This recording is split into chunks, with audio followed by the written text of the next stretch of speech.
अस्सलामुअलैकुम। खबरें चलेंगी लगातार मगर तेज इशू पर नजर। मगर दूसरे जाविये से मैं हूं मरियम खान और आप देख रहे हैं पाकिस्तान नामा। यहाँ पर बात होगी पाकिस्तान के अवाम की। हम पहुंचाएंगे आपकी आवाज इक़्तिदार के ऐवानों तक। समाज के मसाइल पर बात करेंगे, अदालतों की खबर भी आपको देंगे, जुर्म कहानी सुनाएंगे, शहर शहर गाँव गाँव का अहवाल भी आपको बताएंगे। खेल के मैदान में क्या कुछ हो रहा है और मौसम का हाल बताने वाले क्या कहते हैं, नाज़रीन ये भी आपको बताएंगे।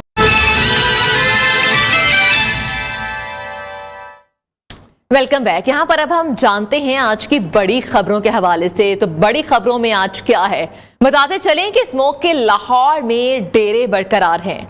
3 रोज के लिए दफा 144 नाफिज कर दी गई है। शहरी घरों में रहें, वजीर आला ने हुक्म दे दिया। इसके अलावा लाहौर पुलिस ने शहरियों को डाकों के रहमो करम पर छोड़ दिया है। 24 घंटों में चोरी डकैती की 472 वारदातें हैं जो कि रिपोर्ट हो रही है। इसके अलावा अगर मगर का खेल खत्म, पाकिस्तान के सेमीफाइनल में रसाई के चांसेस बढ़ने लगे हैं। आगे बढ़ते हुए बात करते हैं हम कि लाहौर में जुमा हफ्ता इतवार को दफा 144 नाफिज होगी। जुमे के वक्त के अलावा लोगों को घरों से बाहर नहीं निकलने देंगे। इस हवाले से आपको अपडेट करेंगे, लेकिन अभी आपको बराह रास्त जहां पर शहदा के लवाहिकीन इस्लामाबाद में प्रेस कॉन्फ्रेंस कर रहे हैं। साहब की जस्त खाकी भी नहीं मिली थी और मैंने यतीमी की ज़िंदगी गुजारी और मेरे वालिद साहब की जस्त खाकी भी नहीं मिली थी और मैंने यतीमी की ज़िंदगी गुजारी और अल्हम्दुलिल्लाह आज मैं गिलगित बल्तिस्तान की सुप्रीम अपीलेट कोर्ट का मैं वकील हूँ और मैं अपने शहीद वालिद और बाकी शोहदा के हवाले से मेरा दिल खून के आंसू रोता है कि जब आज मुझे पता चला कि शोहदा के खून से इस मुल्क में गद्दारी होने जा रहा है, दहशतगर्दों को खुली छुट्टी मिली हुई है और दहशतगर्दी के जो वाक़यात हैं, जो आर्मी कोर्ट से आर्मी कोर्ट्स को सस्पेंड करने जा रहे हैं और ऑफिशियल सेक्रेट एक्ट को ख़त्म करने की बातें हो रही हैं, तो आज मैं 22 घंटे सफ़र करके इस्लामाबाद में आप साथियों से, आप दोस्तों से अपने दिल की बात करने के लिए यहाँ इस्लामाबाद में मैं हाजिर हूँ। बहुत बहुत शुक्रिया। अस्सलाम वालेकुम। जैसा कि सबसे पहले तो मैं अपने तमाम मुल्क भर के जो इलेक्ट्रॉनिक मीडिया चैनल्स हैं हमारे, में उन तमाम दोस्तों का शुक्रिया अदा करता हूं कि आप अपना कीमती वक्त निकाल के हमारे लिए यहाँ पे तशरीफ़ लेके आए। और उसके बाद मैं आपको बताता चलूं कि आज का जो दिन है, हम ये समझते हैं पाकिस्तान की तारीख।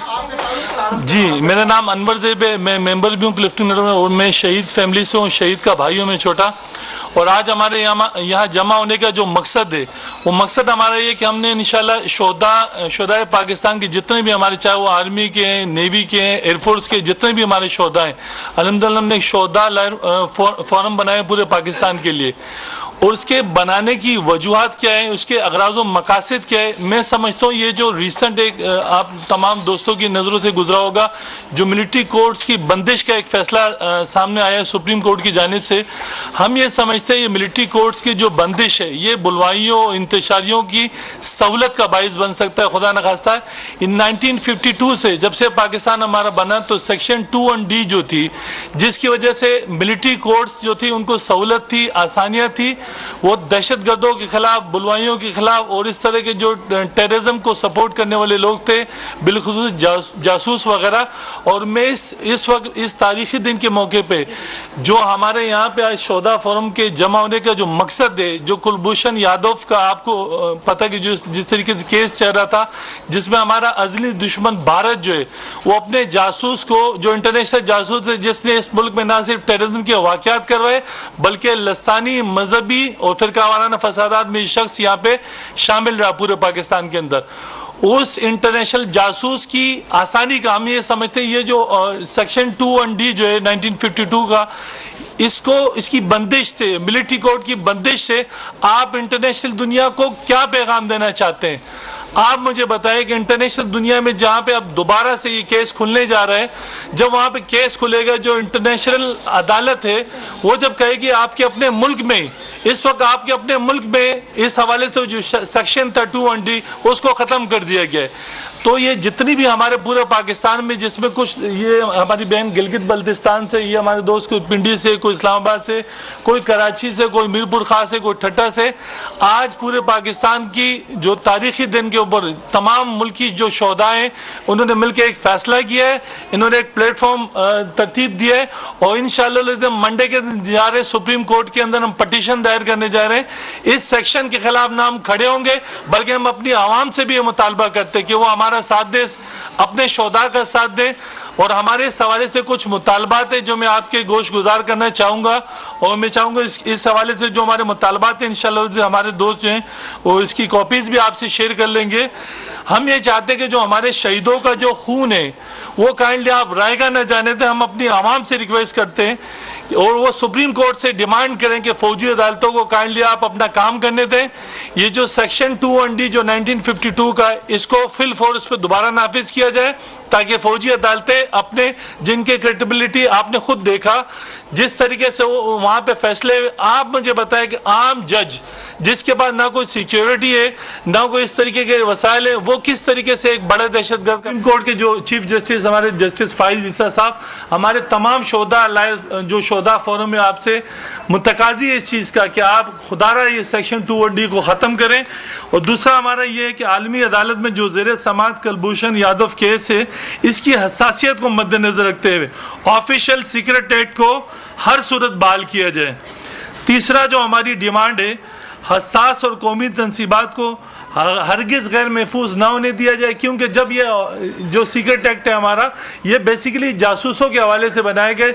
आप देखें रिसेंट जिस तरीके मुल्क भर में दहशतगर्दी के लहर में इस कदर शदीद इजाफा हुआ, उसकी वजह है कि जो उनका जासूस नेटवर्क है उनको ये चीज़ पता चल चुकी है कि पाकिस्तान भर से 2(1)D को ख़त्म किया गया। हम ये चाहते हैं कि जासूसों और गद्दारों की हौसला शिकनी की जाए और उनके सजा देने वाले कवानीन को बिलखसूस 1952 के सेक्शन 2(1)D को फिल फोर्स सुप्रीम कोर्ट बहाल करे। इससे मुल्की सलामती को हम ये डिमांड करते हैं कि किसी सूरत दाव पे न लगाया जाए। जासूसी के नेटवर्क्स और शोधा के कातिलों को मंतकी अंजाम तक पहुंचाना हमारा और आपका, इस इलेक्ट्रॉनिक मीडिया का, इस शोधा फोरम का और हमारी तमाम अवाम का मुत्तफिका ये फ़र्ज़ है कि हम इन कातिलों को, शोधा के कातिलों को मंतकी अंजाम तक पहुंचाएं। फौजी अदालतें और ऑफिशियल सीक्रेट एक्ट की बहाली ही ऐसे अनाजिर को सज़ा दिलवा सकती है। वो कैपेबल भी हैं, उनके पास सिक्योरिटी भी है और वो बेहतर अंदाज में काम कर सकती हैं। हमारी चौथी जो डिमांड है, मुल्क के गैर मामूली हालात, गैर मामूली इक़दाम के मुतकाज़ी हैं। फौजी अदालतों और ऑफिशियल सीक्रेट एक्ट को गैर फाल करने से मुल्क में एक बार फिर दहशतगर्दी की लहर ने जन्म ले ली है, जो कि किसी भी सूरत काबिल कबूल नहीं है। हम ये चाहते हैं कि क्या हमारा मुल्क, हम आपसे सवाल पूछते हैं, बिल्कुल सुप्रीम कोर्ट से हम सवाल पूछते हैं, क्या हमारा मुल्क मौजूदा हालात में दहशतगर्दों और अस्करियत मंसूदों जासूसों के मुकदमात को सिविल अदालतों में तवील मुद्दत तक लटकाने का मुतहम्मिल हो सकता है?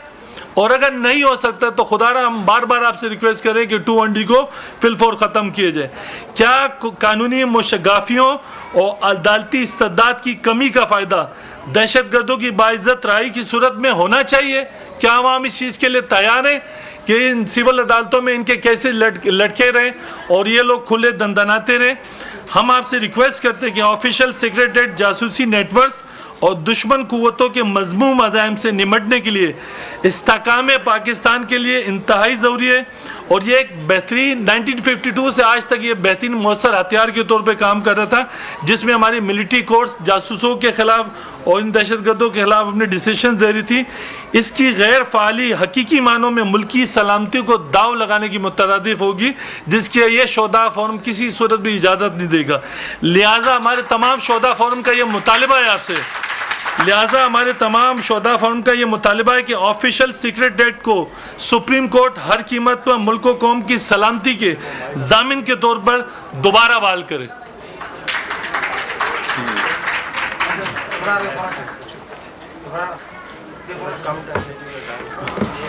बिस्मिल्लाहिर्रहमानिर्रहीम। सबसे पहले तो अपना तारुफ करता चलूँ। नवाबजादा जमाल रैसानी, फर्जंद शहीद नवाबजादा सिराज रैसानी, जो कि 2018 में बलूचिस्तान में अपने 300 से ज़ायद शहदा के साथ शहीद हुए। आज का जो मुद्दा है, जो मेरा आप लोगों से खिताब एक्सप्रेस कर रहा हूँ, मैं प्रेस कॉन्फ्रेंस कर रहा हूँ, एक शहदा के फर्जंद के हैसियत से कर रहा हूँ, एक शहदा के शहीद के भाई के हैसियत से कर रहा हूँ। और हम जब जमा हुए हैं, KPK से भी आए हैं, बलूचिस्तान से भी आए हैं, अगर आप पीछे देखें तो शहदा के लवाकिन सारे जमा हुए हैं। हम अपने शहदा के लिए जमा हुए हैं। हम आज ये वाज़े करना चाहते हैं कि जो हमने कुर्बानियाँ दी हैं, इस मुल्क की दिफा के लिए दी हैं, इस मुल्क की सलामती के लिए दी हैं, किसी ज़ाती मुफाद के लिए नहीं दी हैं हमने। तो खुदारा मिलिट्री कोर्ट्स को अलाउ करें। जो सुप्रीम कोर्ट का ये फैसला है, इससे शहदा के लवाकिन को दुख और रंज का सामना करना पड़ रहा है। इससे जो हमारा सिक्योरिटी है वो कॉम्प्रोमाइज़ हो रहा है। फौजी जो अदालतें हैं, इनकी जो बंदिश जो सुप्रीम कोर्ट ने किया है, इस फैसले के बाद जितने भी हमारे शहदा हैं जिन्होंने इस मुल्क के लिए कुर्बानी दी है, ख्वाह वो सिविल लाइन से ताल्लुक़ रखते हो या मिलिट्री से, हम इकट्ठे हुए हैं कि इसके ऊपर आप नज़रसानी करें। क्योंकि अगर ये सारे एक इंटरलिंक्ड तरीके से जो आपका दहशतगर्दी होता है, तो ये सारे एक इंटरलिंक्ड है। फॉर एग्जांपल, अगर आपके पास कोई इंफॉर्मेशन नहीं देता, कोई गद्दार आपको इंफॉर्मेशन नहीं देता, अगर कोई जासूसी नेटवर्क आपके सूबों में वो नेटवर्क या काम नहीं करता, फिर ये दहशतगर्दी कैसी होती है।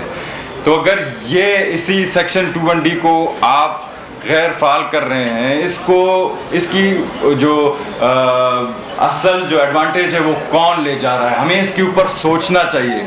हम अगर शहदा के लिए यहाँ मौजूद हैं, यकजा हुए हैं, तो हम किसको अपने शहदा की, क्योंकि शहीद से या जान की कुर्बानी से कोई बड़ा कुर्बानी नहीं होता।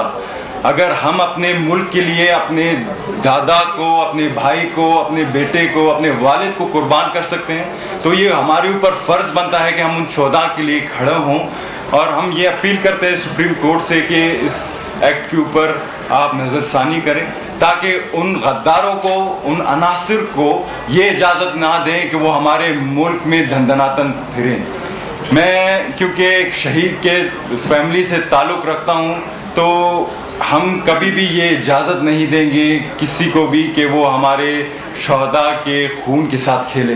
हम इंसाफ चाहते हैं और हम मायूस हैं कि आज ये हमें इस एक्ट का सामना करना पड़ रहा है। थोड़ा सा मैं बताता चलूं कि जैसे मेरे भाई ने अर्ज किया, कुर्बानी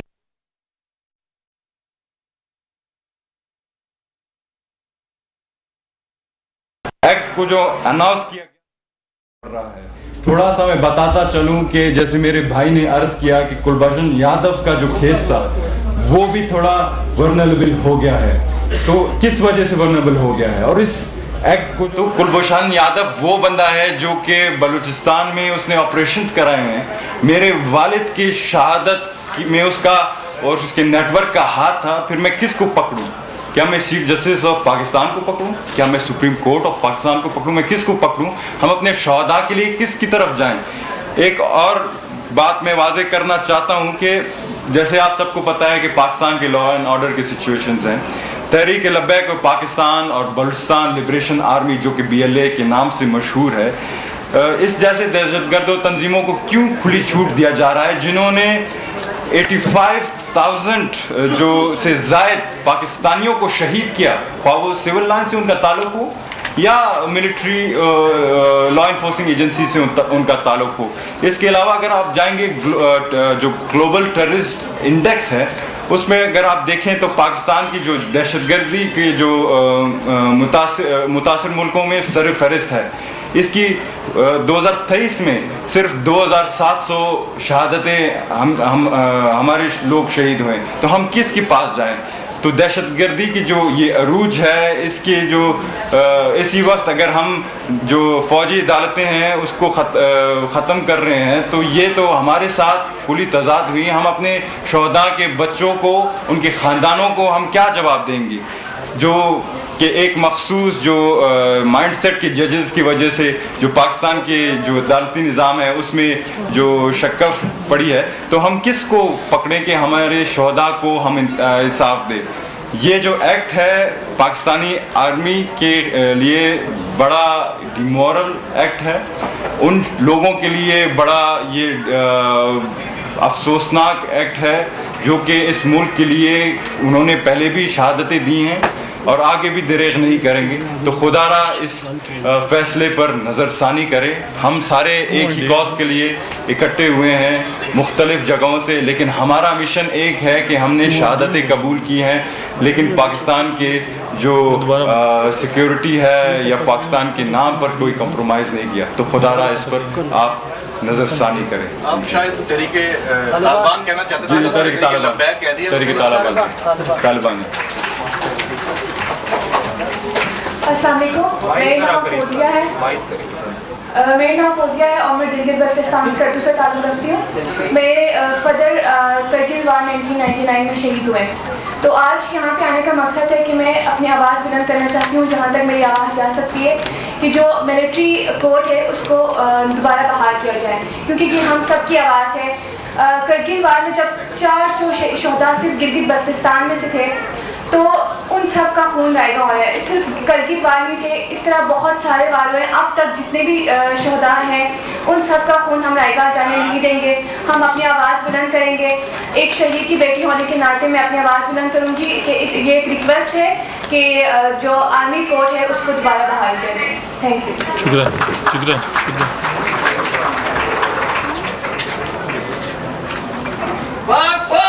जनाब जिंदाबाद जिंदाबाद जिंदाबाद। Assalamu alaikum. Myself Mohammad Jamshed from Wales University Mechatronics Engineering. मेरे वालिद साहब अब्दुल कयूम शहीद पाकिस्तान एयरफोर्स से थे, जो कि 2013 में शहीद हुए। मैं आप लोगों से कोई इसका एक से अपने दिल की चंद बातें शेयर करूंगा कि जब से हमें इस अफसोसनाक वाक़या जिसको अगर सानिया करार दिया जाए तो काम नहीं है, जो कि अक्सर सुप्रीम कोर्ट ने और उनके जजेस ने हमारे सामने अफसोसनाक वाक़या को अगर सानिया करार दिया जाए तो काम नहीं है, जो कि अक्सर सुप्रीम कोर्ट ने और उनके जजेस ने हमारे सामने रखा। मैं अगर अपने शहीद ने तो अपने मुल्क से अपनी कौम से जो वफा करनी थी वो तो वो लोग कर गए। इस कौम में जो शहीद से वफा करनी है वो इस कौम में बिल्कुल भी नहीं नजर आ रही कि हम लोगों ने एक शहीद जिसने कुर्बानी दी अपने मुल्क की खातिर, हम उसी मुल्क को अगर दोबारा उसकी कुर्बानी देने के बावजूद हम दोबारा दौर पे लगा दें इस सूरत में कि जितने हम लोगों के एक्ट्स थे जो उन हादसात की जिस वजह से लोग शहीद हुए, उनके मुजरिमों को सजा देने का जो एक फॉर्मल तरीका था, उनके मुजरिमों को पकड़ने का और उनको सजा देने का जो एक प्रॉपर वे मिलिट्री कोर्ट्स की सूरत में पाकिस्तान में मौजूद था, उसका वजूद खत्म करने का फैसला किया गया है।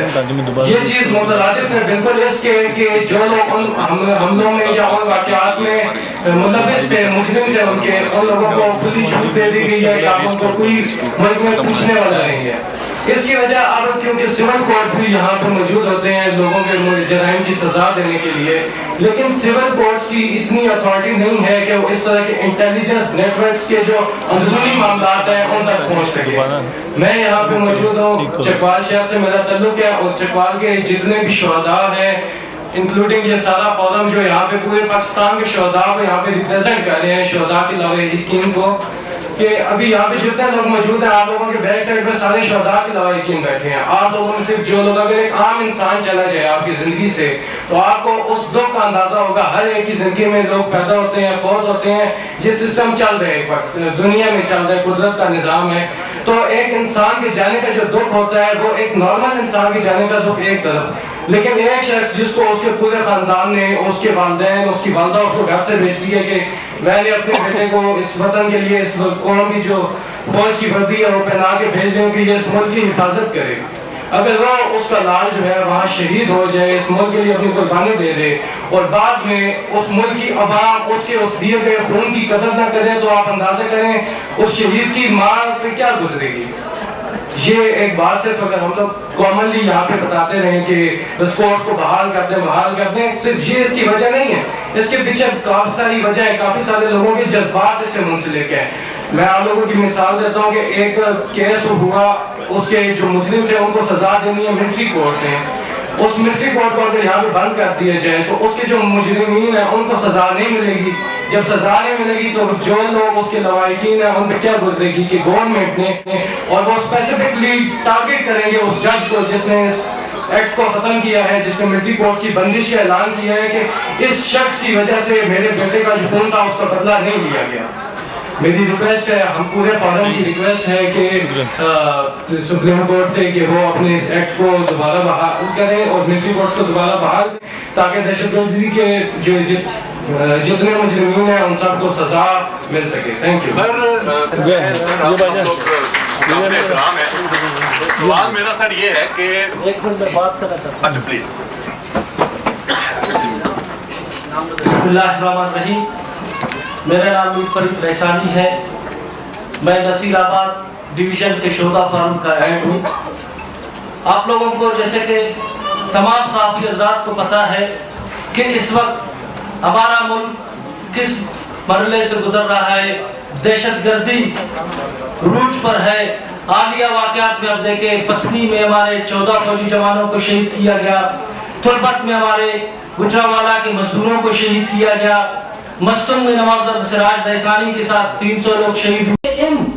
मैं तो सलाम ना देता हूँ कि कुर्बान को किसने बेटा, कुर्बान ने वहां हमें शिया और सुन्नी के नाम पे शहीद करवाया, कुर्बान ने वहां हमें पंजाबी और बलोच के नाम पे शहीद करवाया, कुर्बान ने वहां पे हमारे जितने भी फौजी जवान हैं उनको बलोचों के नाम पे शहीद करवाया गया। मैं खुदा की कसम कहता हूँ ये कोई बलोच नहीं है, ये कोई क्या नहीं है, सिर्फ दहशतगर्दी जो हमारा हमसाया मुल्क इंडिया है और दूसरे मुल्क है वो दहशतगर्दी फैला रहे, वो कुर्बान की सूरत में फैला रहे, उनके हर एजेंट यहाँ मौजूद है। लिहाजा मैं चीफ जस्टिस से फिर अपील करता हूँ, मंडे के दिन हम इस केस को फाइल कर रहे हैं। मुझे तो यह था कि मेरा ये सवाल जो गवर्नमेंट है कि इस सेक्शन को वो जाएगी अपील के लिए जो सिर्फ यहाँ पे बैठे हुए बातें करते हैं, ये जाना चाहिए था, मेरे वज़ीर आज़म को जाना चाहिए था। दहशतगर्दी के खिलाफ जंग में शोहदा के अहल खाना की न्यूज कॉन्फ्रेंस जारी है। कहा गया कि जो दहशतगर्द अनासिर हैं इनको कैफरे किरदार तक पहुंचाया जाए और फौजी अदालतों से मुतालिक फैसले के खिलाफ हम सुप्रीम कोर्ट से भी रुजू करेंगे।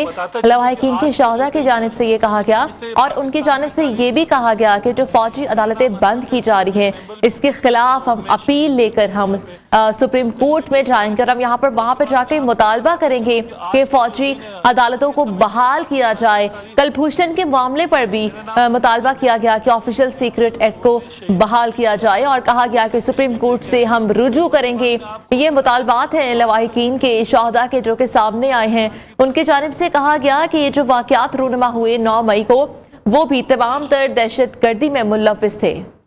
पहला ऐसा दिन है कि जिस दिन पूरे पाकिस्तान से तमाम शोधा आज अल्हम्दुलिल्लाह पहली मरतबा एक प्लेटफॉर्म पे जमा हुए और हमारा बेसिक मकसद जो सेक्शन 2(1)D है इसको रिस्टोर करना है। उसकी वजह यह है कि हमने पहले दिन से हमारी कोशिश ये थी, हमारे खदशात थे, मगर शायद हमें जमा होने में, शायद हमें एक दूसरे से कम्युनिकेशन करने में वक्त लगा। अल्हम्दुलिल्लाह अब ना सिर्फ कम्युनिकेशन हो चुका है बल्कि आप तमाम इलेक्ट्रॉनिक मीडिया और पूरी कौम इंशाल्लाह देखेगी कि जो कुलभूषण यादव जैसे दहशतगर्द है जो इंटरनेशनली पाकिस्तान को नुकसान पहुंचा रहे, हमारा ये जो प्लेटफॉर्म है शोधा प्लेटफॉर्म, ये इंशाल्लाह पाकिस्तान की जितनी भी अवाम है 24 करोड़ अवाम है उसकी हकूक की जंग लड़ेगा और न सिर्फ ये सुप्रीम कोर्ट में इसकी जंग लड़ेगा बल्कि ये जंग गलियों रोडों में होगी। इंशाल्लाह इसके लिए हम प्रोटेस्ट की करने भी तैयारी करने जा रहे हैं। इंशाल्लाह पूरे मुल्क भर में हम समझते हैं अवाम हमारा साथ देगी इस हवाले से। और जो इंटरनेशनल कातिल है, इंटरनेशनल कुलभूषण यादव जिसने पाकिस्तानी अवाम का नाहक खून बहा है, इंशाल्लाह उसको मंतकी अंजाम तक पहुंचाने में पूरी पाकिस्तान की 24 करोड़ आवाम हमारे साथ खड़ी होगी प्लेटफॉर्म के साथ हमारे। जी एक बात एडिशन में करना चाहता हूँ, शहीद का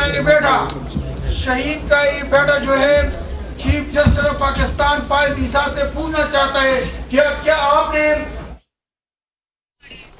शोहदा का खून रायगा नहीं जाने शोहदा का खून रायगा नहीं जाएगा, ये कहा गया उनकी जानिब से। और ये भी कहा गया कि लवाहिकीन जो हैं शोहदा के, उन्होंने कहा कि मुल्क दुश्मन अनासिर दहशतगर्दी और इंतशार में मुलव्विस हैं। उनकी जानिब से ये कहा गया कि हम सुप्रीम कोर्ट में जाएंगे, फौजी अदालतों को बहाल करने का मुतालबा किया गया है। शोहदा के लवाहिकीन की जानिब से कलभूषण के मामले पर भी ऑफिशियल सीक्रेट एक्ट बहाल किया जाए। शोहदा के लवाहिकीन की जानिब से ये मुतालबात हैं जो कि सामने आए हैं। उनकी जानिब से ये कहा गया कि दहशतगर्दी में मुलव्विस जो भी अनासिर हैं उनको कैफरे किरदार तक पहुंचाने में मदद की जाए और सुप्रीम कोर्ट से रुजू करने का फैसला किया गया है। यहाँ पर जजेस के नाम लिए गए और कहा गया कि हमारे मुतालबात को सुना जाए, हम केसेस लेकर आएंगे, अदालतों तक जाएंगे। और कलभूषण की स्पेशली वहां पर बात की गई कि कहा गया कि ऑफिशियल सीक्रेट एक्ट को भी बहाल किया जाए और जो फौजी अदालतें हैं, जो केसेस 9 मई की वहां से ख़त्म हुए, और उसके बाद ये कहा गया कि उनको दोबारा से बहाल किया जाए क्योंकि वो जो दहशतगर्द थे उनको कैफरे किरदार तक पहुंचाना हमारा वलीन फरीज़ा है। ये कहा गया है लवाहिकीन की जानिब से और उनकी जानिब से मुतालबात सामने आए हैं ऑफिशियल सीक्रेट एक्ट के हक में कि ऑफिशियल सीक्रेट एक्ट को बहाल किया जाए, फौजी कोर्ट्स को दोबारा से ओपन किया जाए और जो ये 9 मई के जो अनासिर थे और जो भी लोग दहशतगर्द उसमें मुलव्विस थे उनके दोबारा से ट्रायल शुरू किए जाएं फौजी कोर्ट्स के अंदर ही। ये मुतालबात हैं जो कि सामने आए हैं। Also an issue, but ये कहना कि missing person is the most important issue, ये भी बिल्कुल तजाद होगा। जो कि लोग मिसिंग पर्सन्स के लिए ऑलरेडी वो आवाज़ उठा रहे हैं। आज तक आपने किसी शोहदा के लिए उनको देखा? उनसे भी आप ये सवाल करें कि क्या वो अपने हमारे जितने भी, क्योंकि हमने शहादत किसी ज़ाती मफाद के लिए तो नहीं दी, पाकिस्तान के लिए दी है, सूबे के लिए दी है, सलामती की पाकिस्तान की दिफा के लिए दी है। तो उनसे भी आप ये सवाल करें कि वो अपने शोहदा के लिए आवाज़ क्यों नहीं उठाते। अगर मिसिंग पर्सन्स इस आप किस मिसिंग पर्सन की बात कर रहे हैं? वो मिसिंग पर्सन जो दहशतगर्दी एक्ट्स में इन्वॉल्व हैं, उस मिसिंग पर्सन की बात कर रहे हैं। मैं उनकी बात नहीं कर रहा जिनके लवाहिकीन सुप्रीम कोर्ट और पाकिस्तान के सामने जाके एहतजाज करते हैं, मैं उनकी बात कर रहा हूँ। अनडिक्लेयर्ड जो कहने शोहदा है वो भी हमारे पाकिस्तानी है भाई हैं। अगर वो दहशतगर्दी में मुलव्विस है तो क्या उनका नाम सामने आना चाहिए? अगर वो जिंदा है तब भी पता लगना चाहिए, अगर वो शहीद हो गए तभी ये उनके लवाहिकीन का मुताबिक तो। इस वक्त न्यूज़ कॉन्फ्रेंस जारी है दहशतगर्दी के खिलाफ जंग में शोहदा के अहले खाना की जानिब से इस्लामाबाद में, और उनकी जानिब से मुतालबात किए जा रहे हैं कि फौजी अदालतों को बहाल किया जाए। ये मुतालबात हैं जो कि सामने आए हैं। ये कहा गया कि 9 मई के मामले पर जो भी किरदार शामिल थे उनको कैफरे किरदार तक पहुंचाने में फौजी अदालतों का बहुत बड़ा हाथ है। तो बेहतर है कि फौजी अदालतों को दोबारा से बहाल किया जाए और ऑफिशियल सीक्रेट एक्ट को भी बहाल किया जाए जो कि सुप्रीम कोर्ट की जानिब से जिसको कलअदम करार दिया गया था, जिस एक्ट को, उसके लिए मुतालबात किए गए हैं कि उसको दोबारा से बहाल किया जाए। हमारा जो माइंड सेट है ना, मिलिट्री एक्ट जब हम कहते हैं कि हम ये कहते हैं कि अपील का कोई राय नहीं होता, मिलिट्री एक्ट में भी आपका अपील का राय होता है।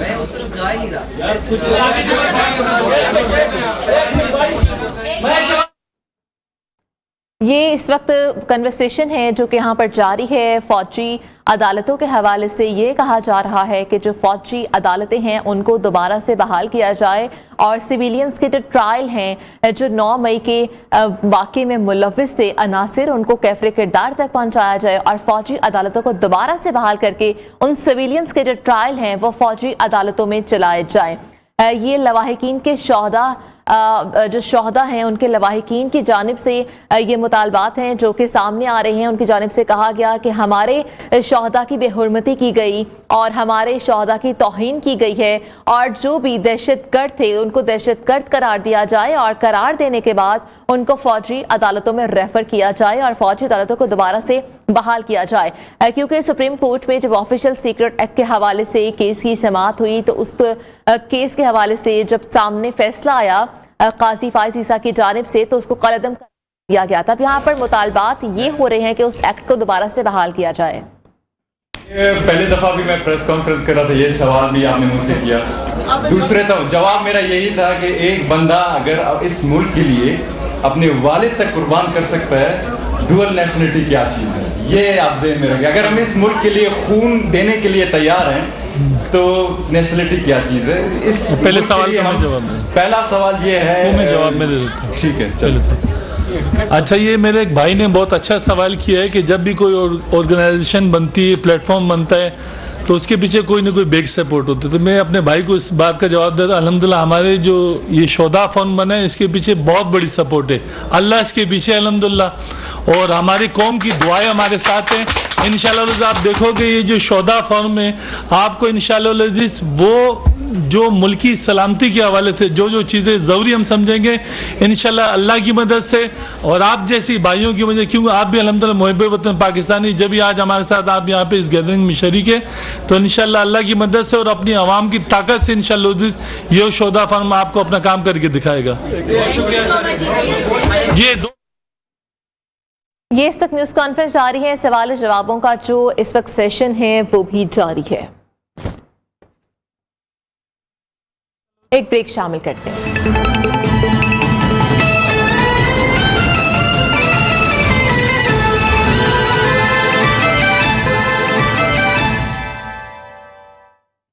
निगरान हुकूमत ने IMF की एक और शर्त पूरी कर दी। ओगरा ने गैस की कीमतों में इजाफे का नोटिफिकेशन जारी कर दिया है, जबकि नॉन प्रोटेक्टेड सार्फिन के लिए 8 कैटेगरीज तरतीब दे दी गई हैं। कम से कम कीमत 300 रुपए और ज्यादा से ज्यादा 4000 रुपए माहाना मुकर्रर कर दी गई।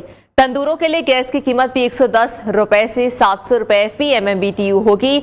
और इस हवाले से आपको बताते चले कि नॉन प्रोटेक्टेड सार्फिन के लिए 8 कैटेगरीज तरतीब दे दी गई हैं। बात कर लेते हैं नियो के नुमाइंदे इशफाक मुगल से।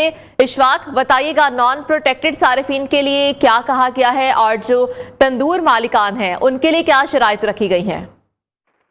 जी बिल्कुल, ओगरा ने 1 नवंबर से गैस की कीमतों में इजाफे का जो नोटिफिकेशन जारी किया है, जिसके मुताबिक जो माहाना जो 25 से 90 मकब लीटर तक गैस इस्तेमाल करने वाले प्रोटेक्टेड सार्फिन के लिए जो है कीमत में इजाफा नहीं किया गया।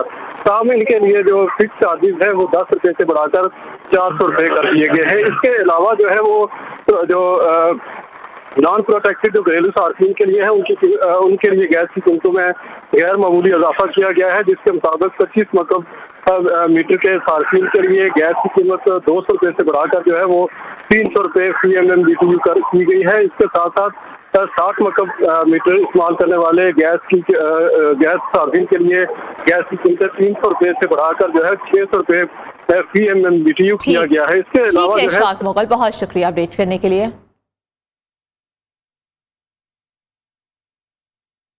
तो लाहौर को स्मोक का रोग लग चुका है। दुनिया के आलूदा तरीन शहरों में से लाहौर का दूसरा नंबर है। लाहौर का मजमूई एयर क्वालिटी इंडेक्स 283 तक जा पहुंचा और इसके अलावा कैवलरी ग्राउंड का जो इलाका है वो सबसे ज्यादा लाहौर में आलूदा हो चुका है। स्मोक के पेश नजर पंजाब हुकूमत के सख्त इकदाम, जुमा, हफ्ता और इतवार को लोगों को घरों से बाहर निकलने की इजाजत नहीं होगी। लाहौर की फजा आलूदा है, गर्दो गुबार से सांस लेना भी मुहाल हो गया। शहरियों को आंखों में जलन की शिकायत। गुलबर्ग में हमारी नुमाइंदा हमारे साथ हैं मायरा हाशमी, हम उनसे जानेंगे कि वहां पर स्मोक की क्या सूरत हाल है, क्योंकि कैवलरी ग्राउंड सबसे आलूदा तरीन वो जगह है। जी मायरा, बताइएगा वहां पर मौजूद है, क्या सूरत हाल है स्मोक की? जी बिल्कुल, लाहौर में स्मोक की बिगड़ती सूरत हाल ने जो है वो शहरियों का सांस लेना भी मुहाल कर दिया है। आज आलमी माहौलियाती इदारे ने दोबारा से जो है रोज़ाना की बुनियाद पर लाहौर को आलूदा तरीन शहर करार देकर जो है वो पहले नंबर पर सरे फहरिस्त पहुंचा दिया है और लाहौर का एयर क्वालिटी इंडेक्स जो है वो 290 रिकॉर्ड किया गया है। और अगर AQI लेवल जो है वो 200 से तजावुज़ कर जाए तो वो इंसानी जानों के लिए इंतहाई मुज़रे सेहत होता है, जिसके बायस शहरी जो है उन्हें सांस लेने में दुश्वारी पेश आती है, आंखों में चुभन होती है और बेहद परेशानी का जो है वो सामना करना पड़ता है। इस वक्त स्मोक का जो सबसे बड़ा सबब बन रहे हैं वो तकरीबन 53% सबसे ज़्यादा जो है वो गाड़ियों का धुआं है।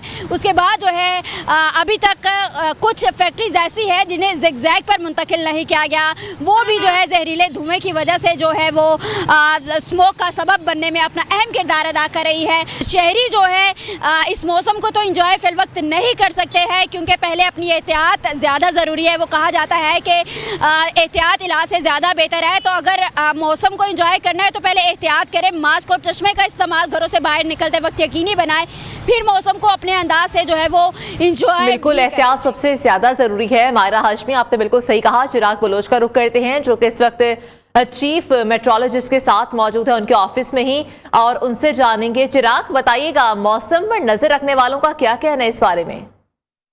जी, शहर लाहौर में स्मोक का सिलसिला जो है वो जारी है। मेरे साथ इस वक्त मेट ऑफिस के सेक्रेटरी के चीफ जो है वो मौजूद हैं, मोहम्मद असलम साहब मौजूद हैं। उनके साथ बात करते हैं इस हवाले से। अच्छा सर, मुझे ये बताइएगा कि लाहौर के मुख्तलिफ इलाकों के अंदर हमें स्मोक की शरह जो है AQI मुख्तलिफ मिलता है, इसके पीछे वजह क्या है? देखिए, ये मुख्तलिफ जगहों पर जैसे कोई ट्रैफिक का ज़्यादा कंजेशन हो जाना या कोई पोल्यूशन लेवल ज़्यादा हो जाना। देखिए, एटमॉस्फेयर एक जैसी नहीं होती। ये फ़ज़ा में जो है मुख्तलिफ हवा जो है ये गर्दिश करती है, तो ये मुख्तलिफ जगह मुख्तलिफ हो सकता है, क्योंकि ये एक ही जगह पे स्टेगनेट तो नहीं है, जो इसलिए ये मुख्तलिफ जगहों पर मुख्तलिफ इसका लेवल हो सकता है। जी, तो आपने सुना कि चीफ मेट ऑफिस सेक्रेटरी की जो कहना है कि जो मुख्तलिफ इलाकों के अंदर जो एटमॉस्फेयर होता है मुख्तलिफ होता है, जिसकी वजह से हर इलाके के अंदर जो है वो हमें मुख्तलिफ AQI मिलता है, और साथ में जो है वो अब बारिश होने का भी इम्कान है आगे, तो उससे जो है स्मोक के अंदर हमें कमी देखने को मिलती है। सूरत हाल के हवाले से हमें अपडेट किया, मायरा हाशमी हमें अपडेट करी थी, चिराग बलोच भी हमें स्मोक के हवाले से अपडेट कर रहे थे। तो खैबर पख्तूनख्वा में तालीमी इदारों की नाकिस कारकर्दगी खुलकर सामने आ चुकी है। मैट्रिक इम्तिहानात में 736 सरकारी स्कूलों के 80% से ज्यादा तलबा फेल हो चुके हैं। सूबे में 82 हाई और हायर एजुकेशन जो हायर सेकेंडरी स्कूल है वो ऐसे भी हैं जहां पर मैट्रिक में कोई एक तालिब इल्म भी पास नहीं हुआ। महकमा तालीम ने नाकिस कारकर्दगी के हामिल स्कूलों के इंतजामिया और असातिज़ा के खिलाफ कार्रवाई का आगाज भी कर दिया है। तो ये बहुत ही अफसोसनाक खबर है कि KPK में जो तालीमी इदारे हैं उनकी नाकिस कारकर्दगी का पोल खुल चुका है। शाहिद खान से हम जानेंगे। शाहिद खान, मैट्रिक इम्तिहानात में 80% से ज्यादा जो तलबा हैं वो फेल हो चुके हैं, किस किस्म की पढ़ाई करवाई जा रही है वहां पर? जी बिल्कुल, खैबर पख्तूनख्वा में मैट्रिक के जो हालिया इम्तिहानात हुए जिसमें सरकारी स्कूलों की कारकर्दगी जो है वो इंतहाई मायूस कुन करार दी गई थी, और जैसे जिस वक्त नताइज का ऐलान हुआ था तो उस वक्त महकमा तालीम ने फ़ैसला किया था कि ऐसे असातिज़ा के ख़िलाफ़ कार्रवाई की जाएगी जिन स्कूलों का जो रिज़ल्ट है वो 50% से कम हो। इब्तिदाई मरहले में जो फहरिस्त तैयार की गई हैं या जो सरकारी दस्तावेज़ात है उसके मुताबिक 736 ऐसे स्कूलों की निशानदेही की गई है जिसमें 80% तालिबान जो है वो मैट्रिक इम्तिहानात में फ़ेल हो चुके हैं। जो सरकारी दस्तावेज़ात है उसके मुताबिक खैबर पख्तूनख्वा के 82 स्कूल ऐसे हैं जिसमें एक तालिब इल्म जो है वो भी पास नहीं हुआ, यानी कि 82 स्कूलों के तमाम तालिब इल्म जो है वो फ़ेल है। इसी तरह जो सरकारी दस्तावेज़ात है उसके मुताबिक जो सरकारी स्कूल है 24 सरकारी स्कूल, वहाँ का रिज़ल्ट जो है वो 98% से ज़्यादा बच्चे जो हैं वहाँ पर फ़ेल हुए हैं। 34 स्कूल ऐसे हैं कि जिसमें 97% बच्चे जो है वो फ़ेल हैं। 21 सरकारी स्कूल ऐसे हैं कि जिनके नताइज के मुताबिक वहाँ पे तकरीबन 96% बच्चे जो है उन स्कूलों के फ़ेल है, जबकि 38 स्कूल ऐसे हैं कि जिसमें 95% बच्चे जो है वो मैट्रिक इम्तिहानात में फ़ेल है। महकमा तालीम ने शोकाज़ नोटिस जारी किए उन स्कूलों के असातिज़ा को जिनके जो नताइज है वो 20% से कम है, तो उसके हवाले से 1 हफ़्ते का वक्त दिया गया है कि 1 हफ़्ते में जवाब जो है वो जमा कराएंगे तमाम असातिज़ा, और फौरी तौर पर जो असातिज़ा है उनके टीचिंग अलाउंस जो है वो रोक दिए गए हैं और 1 हफ़्ते का टाइम दिया गया। उसके बाद अगर शोकाज़ नोटिस का तसल्ली पर जवाब नहीं दिया जाता तो मुख्तलिफ सिफारिशात जो है वो तैयार की गई है, जिसमें एक सिफारिश की भी है कि उन असातिज़ा को डिमोट किया जाएगा। बहुत शुक्रिया। शाकीन क्रिकेट ने पाकिस्तान के वर्ल्ड कप सेमीफाइनल में रसाई की उम्मीदें लगा ली हैं। कहते हैं कि वर्ल्ड कप के आगाज पर टीम ने बहुत मायूस किया है, और अवाम इस हवाले से मजीद क्या कहते हैं आइए वो उन्हीं से ही जानते हैं।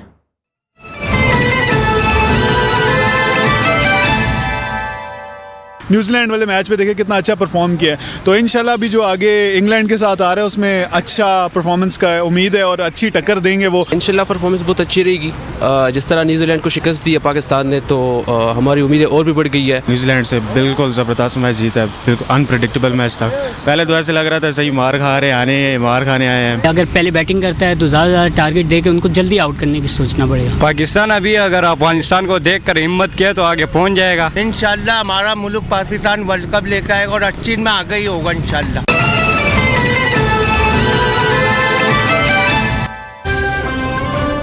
कायद नून लीग की ज़ेर सदारत पार्टी रहनुमाओं का इजलास। नवाज शरीफ की पार्टी को जनूबी पंजाब में मज़ीद मुनज़्ज़म करने और वोट बैंक में इजाफे के लिए मकामी माहिदीन से राब्ते तेज करने की हिदायत।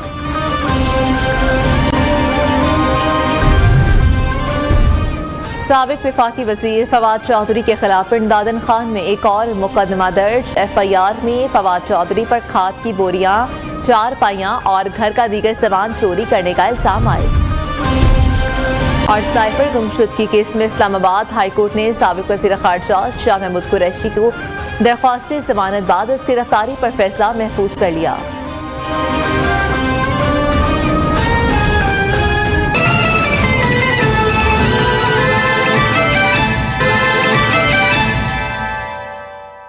IBP के सदर अलीम खान इस वक्त तकरीब से खिताब कर रहे हैं।